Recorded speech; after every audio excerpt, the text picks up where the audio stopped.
हाँ, तो मेरे प्यारे भाइयों और बहनों, अगर आप जो है किसी भी कॉम्पिटिटिव एग्ज़ाम की तैयारी कर रहे हैं, तो आप सभी के लिए हमारा ये वीडियो जो है बहुत ही हेल्पफुल होने वाला है। आज हम जो है क्लास फर्स्ट कर रहे हैं, जिसमें आपको मैं ये बताऊंगा कि मैं आपको प्राचीन इतिहास जो है किस तरह से पढ़ाऊंगा। तो मैं सबसे पहले आपको आज ये बता रहा हूँ कि मैं टॉपिक वाइज जो है आपको करवाऊंगा।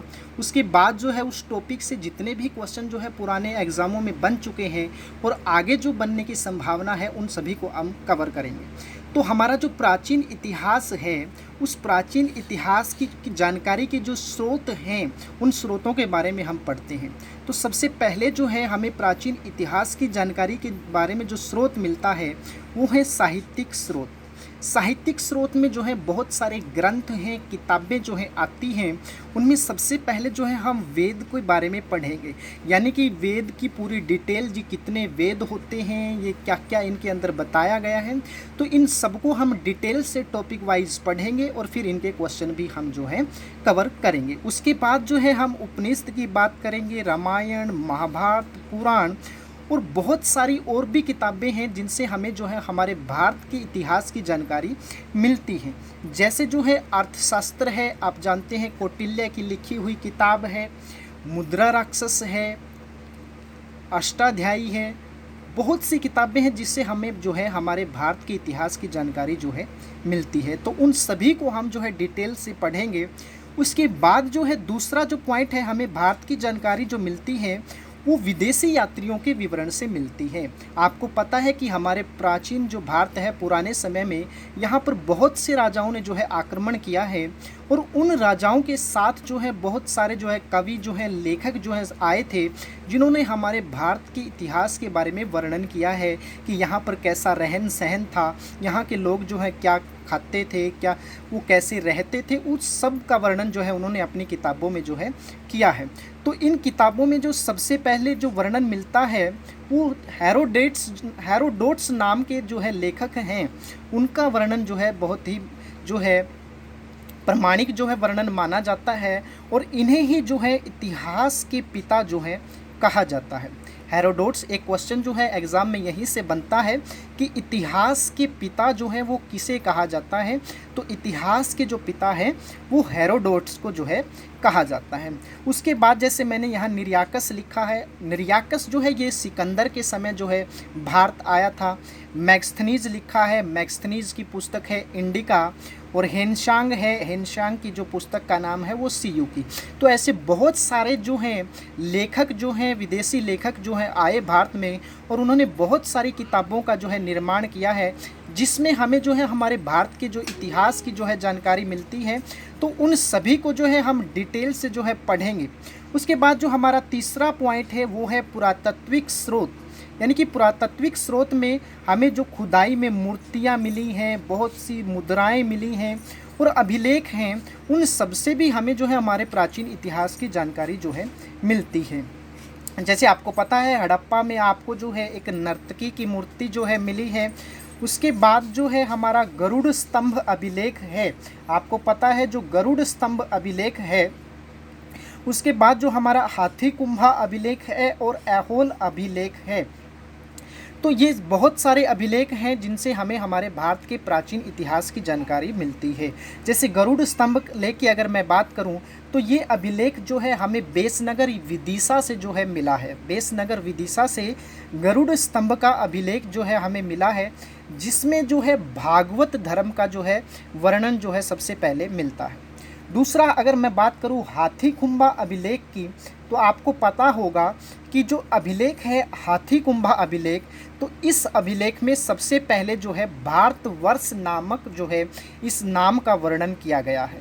तीसरा अगर मैं बात करूं ऐहोल अभिलेख की, तो आपको पता है कि ये ऐहोल जो अभिलेख है ये पुलकेशिन द्वितीय का अभिलेख है। उसके अलावा और भी बहुत से अभिलेख हैं, जैसे ऐरण अभिलेख की मैं बात करूं, तो आपको पता है ऐरण अभिलेख से जो है हमें सती प्रथा के बारे में जानकारी मिलती है। तो ऐसे हम जो है इन सभी के बारे में डिटेल से पढ़ेंगे। उसके बाद जो है इन सब के बाद हम प्राचीन इतिहास के बारे में प्राग इतिहास या प्रागैतिहास के बारे में पढ़ेंगे। जो ये प्राग इतिहास या प्रागैतिहास है ये क्या है, यहाँ से क्या क्या हमें मिला है, क्या क्या जानकारी मिली है, क्या क्या अवशेष हमें मिले हैं, इन सब के बारे में जो है हम डिटेल से पढ़ेंगे। तो सबसे पहला जो क्वेश्चन यहाँ से बनता है वो ये बनता है कि जो प्राग इतिहास है या प्रागैतिहास है इसकी खोज जो है किसने की थी। तो जो रॉबर्ट ब्रूस फुट हैं इसको जो है इनकी खोजों का जो है जनक माना जाता है। तो सबसे पहला जो क्वेश्चन बनता है कि प्राग इतिहास या प्रागैतिहास की खोजों का जो जनक है वो किसे माना जाता है, तो वो रॉबर्ट ब्रूस फुट को जो है इसका जनक माना जाता है। दूसरा यहाँ से बनता है कि जो हमारा जो पुरातात्विक विभाग है जो इन चीज़ों को देखता है कि क्या क्या हमें जो है प्राचीन समय के जो है हमें मूर्तियाँ, अभिलेख, जो साधन हमें मिले हैं पुराने समय के, उन सबको जो है इकट्ठा करता है, उनकी खोज करता है, उनके बारे में पता करता है, उस विभाग का जनक माना जाता है जो है एक कनिंघम को, अलेक्जेंडर कनिंघम को। तो यहाँ से आपके दो क्वेश्चन बनते हैं प्राग इतिहास या प्रागैतिहास से कि जो प्राग इतिहास है इसकी खोजों का जनक, यानी कि प्राग इतिहास भी होता है, इसके बारे में खोज जो की थी वो रॉबर्ट ब्रूस फुट ने की थी, और पुरातात्विक विभाग का जो जनक माना जाता है वो एक कनिंघम या अलेक्जेंडर कनिंघम को माना जाता है। दूसरा जो हमारा पॉइंट है कि जो ये प्राग इतिहास है इससे हमें जो है कोई भी लिखित साक्ष्य जो है नहीं मिलता है, यानी कि हमें यहाँ से जो है अवशेष मिलते हैं, औजार मिलते हैं, हड्डियों के अवशेष मिलते हैं, बहुत सारी चीज़ें मिलती हैं, लेकिन इनका कोई भी जो है लिखित साक्ष्य जो है नहीं है। हमें यहाँ से तीसरा पॉइंट मैं बता चुका हूँ आपको कि हमें यहाँ से बहुत सारे औजार और अवशेष मिले हैं। तो इन जो अवशेष या जो औजार हमें मिले हैं, इन अवशेषों और इन औजारों के बल पर ही जो है मैंने जो है इस प्राग इतिहास को जो है आगे जो है 3 भागों में जो है इसको बांट दिया है। तो इन 3 भागों में हमारा जो सबसे पहला भाग है वो है पूरा पाषाण काल। तो सबसे पहला जो भाग है वो क्या है, वो हमारा है पूरा पाषाण काल, जिसका दूसरा नाम है पेलियोलिथिक एज, यानी कि हम पूरा पाषाण काल को जो है पेलियोलिथिक एज भी जो है इसको कहते हैं। उसके बाद जो हमारा दूसरा भाग है वो है मध्य पाषाण काल, और मध्य पाषाण काल का जो दूसरा नाम है वो है मेसोलिथिक एज, और तीसरा हमारा जो है वो है नव पाषाण काल, जिसको हम नियोलिथिक एज जो है कहते हैं। यानी कि यहाँ से भी हमारे जो है क्वेश्चन बनते हैं कि क्वेश्चन आपका बनेगा कि पूरा पाषाण काल को अन्य किस नाम से जाना जाता है, तो हमारा आंसर होगा पेलियोलिथिक एज। ऐसे ही मध्य पाषाण काल को किस अन्य नाम से जाना जाता है, तो हमारा आंसर होगा मेसोलिथिक एज।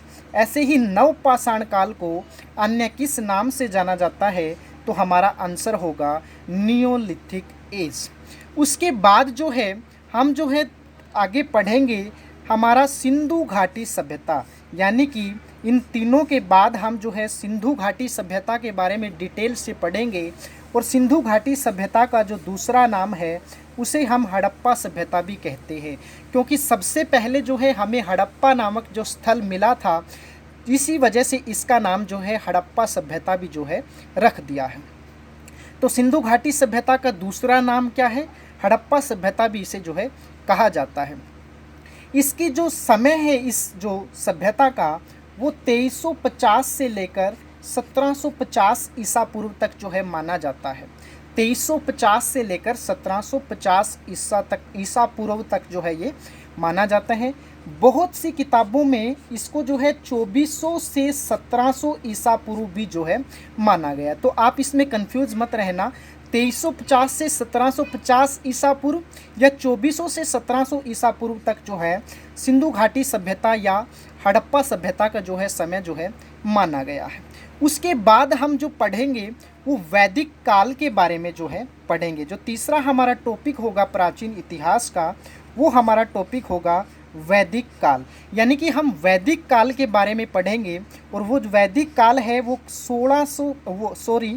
1500 से लेकर 600 ईसा पूर्व तक जो है वो हमारा वैदिक काल का समय जो है माना जाता है। फिर इस वैदिक काल को भी आगे हमने दो हिस्सों में बांट दिया है। पहला है ऋग वैदिक काल और दूसरा हमारा पॉइंट है उत्तर वैदिक काल। यानी कि जो ऋग्वेद है हमारा, उस ऋग्वेद के समय में क्या क्या हमारे यहाँ हुआ है, कौन कौन से राजा थे, क्या क्या सुविधाएं थी, कौन सी फसलें होती थी, तो उन सब के बारे में जो पढ़ा जाएगा उसको हमने ऋग्वैदिक काल का नाम जो है दे दिया है। और उसके बाद जो हमने जो हमारे पास और वेद हैं, 3 वेद हैं, सामवेद है, अथर्ववेद है, और उनके बारे में जो हम पढ़ेंगे वो जो है हम उत्तर वैदिक काल के बारे में जो है पढ़ेंगे। तो ये हम जो है तीसरे हमारे टॉपिक में जो है हम कवर करेंगे। उसके बाद जो हमारा जो चौथा टॉपिक होगा, वो जो चौथा टॉपिक होगा वो है महाजनपदों का उदय। यानी कि हमारे जो भारत में महाजनपद हुए हैं उनका जन्म कब हुआ है, तो 6ठी शताब्दी पूर्व जो है हमारे जो भारत में जो है महाजनपदों का जो है जन्म हुआ है। और आपको पता होना चाहिए कि जो ये जनपद हैं, इन जनपदों की जो संख्या है वो कितनी है। इन जनपदों की जो संख्या है वो 16 है, यानी कि 16 है।